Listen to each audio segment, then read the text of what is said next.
আসসালামু আলাইকুম viewers, Sabinus কিচেনে তোমাদের স্বাগত জানাই। আজ আমি তোমাদের কাছে নিয়ে চলে এসেছি কাঁচা আমের টক ঝাল মিষ্টির চাটনি। এইভাবে তোমরা একবার বানিয়ে দেখো, আশা করছি তোমাদের খুবই ভালো লাগবে। Yes.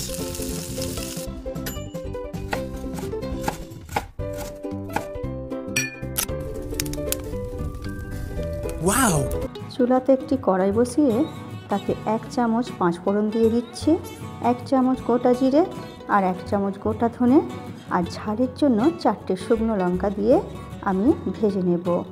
মশলা দিয়ে সুন্দর গন্ধ বের হলে আমি এবারে গ্যাস বন্ধ করে দিয়ে ঠান্ডা করে গুঁড়ো করে নেব মশলা।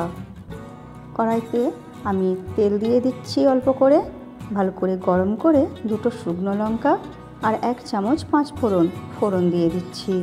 ফোড়ন থেকে সুন্দর গন্ধ বের হলে এরপর আমি 1 কেজি আম ছোট ছোট করে কেটে দিয়ে দিচ্ছি।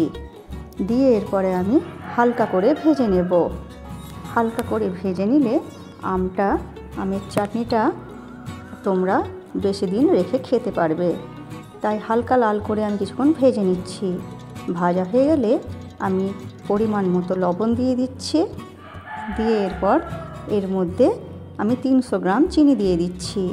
চিনির বদলে তোমরা গুঁড়ো ব্যবহার করতে পারো, গুড় দিলে একটু বেশি দিতে হবে। এরপর ঢেকে আমি কিছুক্ষণ হতে দেব। মাঝে ঢাকনা খুলে দিয়ে নেড়ে দেব একবার। চিনিটা কিছুটা গলে গেলে এরপর এর মধ্যে ভাজা মশলাগুলো গুঁড়ো করে দিয়ে দিচ্ছি। দিয়ে নেড়ে দেব ভালো করে, নেড়ে দিয়ে ঢেকে আবার হতে দেব। এইভাবে তোমরা একবার আমের টক ঝাল মিষ্টি চাটনিটা বানিয়ে দেখো। এটা যদি ভাতের সঙ্গে থাকে তাহলে আর ভাতের সঙ্গে কিছুই লাগবে না। দিয়ে আমি 15 মিনিট কম আঁচে হতে দিয়েছি।